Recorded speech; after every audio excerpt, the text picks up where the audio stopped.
प्यारे दर्शकों नमस्कार। तारीख है आज 24 मई 2025, दिन शनिवार, हिंदी तिथि ज्येष्ठ माह कृष्ण पक्ष द्वादशी।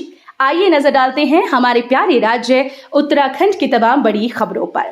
वीडियो शुरू करने से पहले कमेंट बॉक्स में जय हिंद लिखकर हमें सपोर्ट करें और हाँ, वीडियो को पूरा जरूर देखें क्योंकि इस वीडियो में हम जानेंगे बिजली, पानी, मौसम, सरकार के नए नियम, ऐलान। तो चलिए शुरू।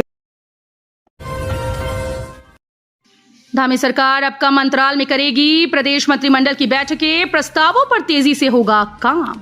धामी सरकार अब कम अंतराल में प्रदेश मंत्रिमंडल की बैठकें करेगी। 3 साल से अधिक का कार्यकाल पूरा कर चुकी सरकार उन सभी प्रस्तावों पर तेजी से काम करना चाहती है जो अब स्थापना कार्यों, औद्योगिक निवेश, खेती बागवानी और जन कल्याणकारी योजनाओं से जुड़े हैं। इनमें से कई प्रस्तावों पर लंबे अंतराल में कैबिनेट बैठक होने से निर्णय नहीं हो पा रहे। इस व्यवहारिक दिक्कत को देखते हुए सीएम धामी ने सचिव मंत्रिपरिषद शैलेश बगोली को प्रस्तावों की बढ़ती संख्या को देखते हुए कैबिनेट की बैठक एक निश्चित समय अवधि में कराने के निर्देश दिए। इसी का नतीजा है कि इस बार 28 मई को कैबिनेट की बैठक बुलाई गई। उत्तराखंड में 26 मई तक बारिश, तेज हवाओं का अलर्ट। केदारनाथ, बद्रीनाथ, चारधाम रूट पर भी मौसम अलर्ट। उत्तराखंड में 26 तक मौसम को लेकर येलो अलर्ट जारी किया गया। मौसम विभाग के अनुसार अधिकांश जिलों में तेज हवाएं चल सकती हैं और आकाशीय बिजली भी गिर सकती है। केदारनाथ, बद्रीनाथ सहित उत्तराखंड चारधाम रूट पर भी तीर्थयात्रियों के लिए एडवाइजरी जारी की गई। मौसम विज्ञान केंद्र के निदेशक विक्रम सिंह ने बताया कि शनिवार को नैनीताल, पिथौरागढ़ में भारी बारिश हो सकती है।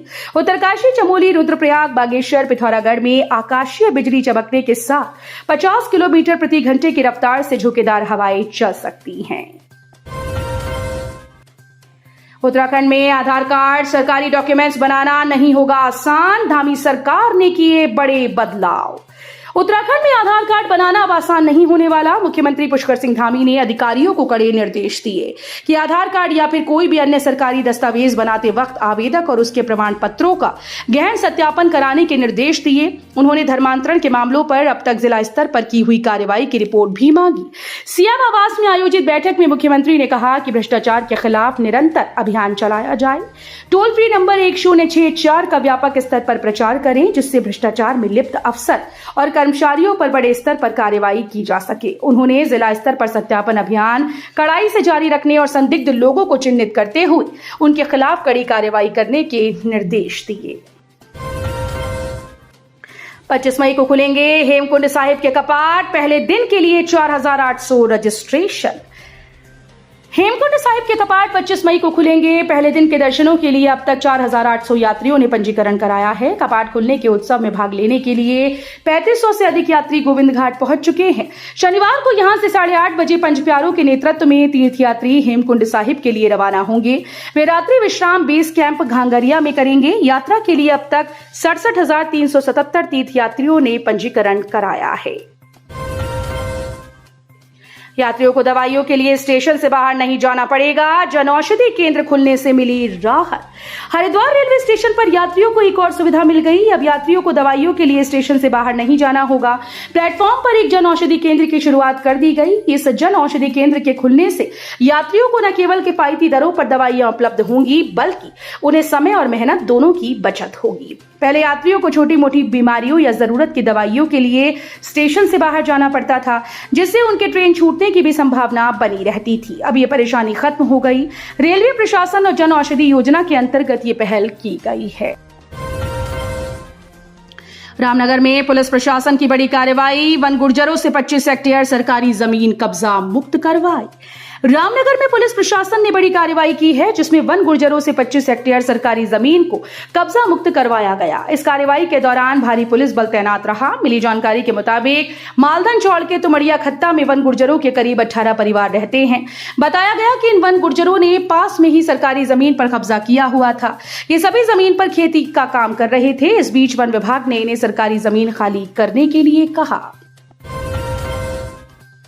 गंगा के जलस्तर में हो सकती है वृद्धि, उत्तराखंड पुलिस ने कहा गंगा घाटों से दूर रहें लोग। उत्तराखंड पुलिस ने गंगा नदी के तट पर एहतियाती घोषणाएं की हैं, जिसमें लोगों से गंगा घाटों से दूर रहने का अनुरोध किया है, क्योंकि श्रीनगर बांध से पानी छोड़े जाने के बाद गंगा में जलस्तर अचानक बढ़ सकता है। गंगा के जलस्तर में वृद्धि के चलते सभी बाढ़ चौकियों को अलर्ट मोड पर रखा गया।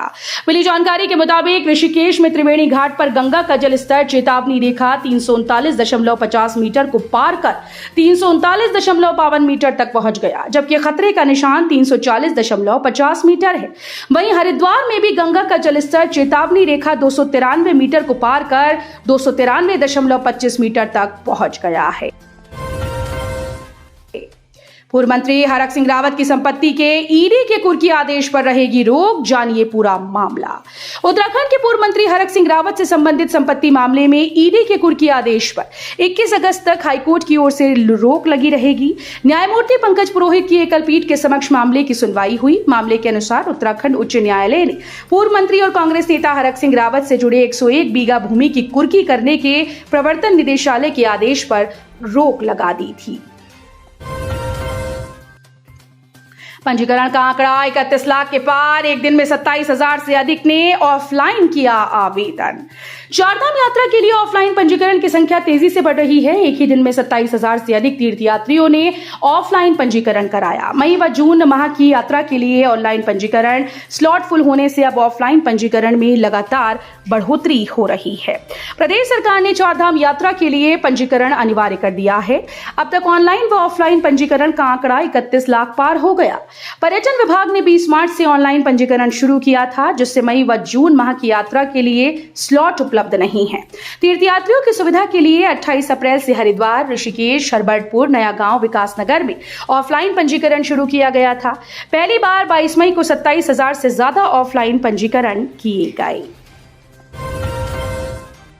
पिथौरागढ़ में भूकंप से डोली धरती, 5.1 रिक्टर रही तीव्रता, घरों से बाहर भागे लोग, नेपाल रहा केंद्र।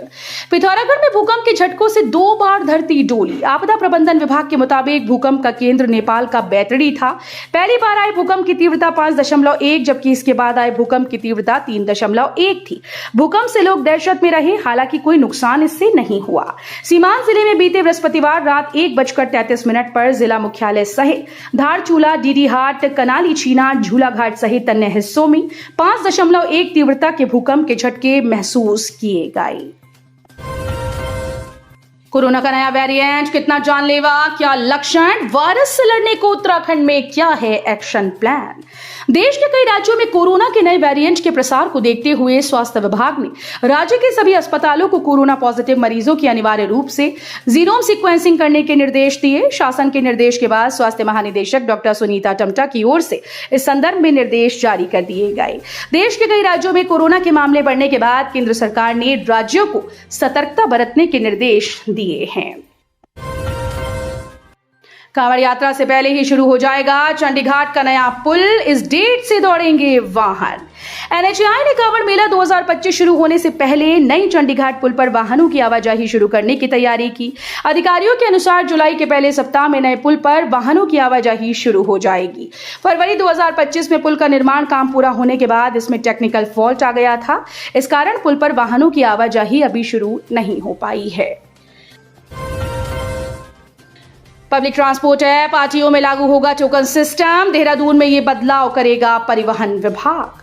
परिवहन विभाग देहरादून का पब्लिक ट्रांसपोर्ट सुधारने के लिए नई टेक्नोलॉजी का उपयोग करेगा। पब्लिक ट्रांसपोर्ट से जुड़े वाहनों का ऐप तैयार किया जाएगा, जिसे जनता भी प्रयोग कर पाएगी। आरटीओ में डिजिटल टोकन सिस्टम लागू होगा।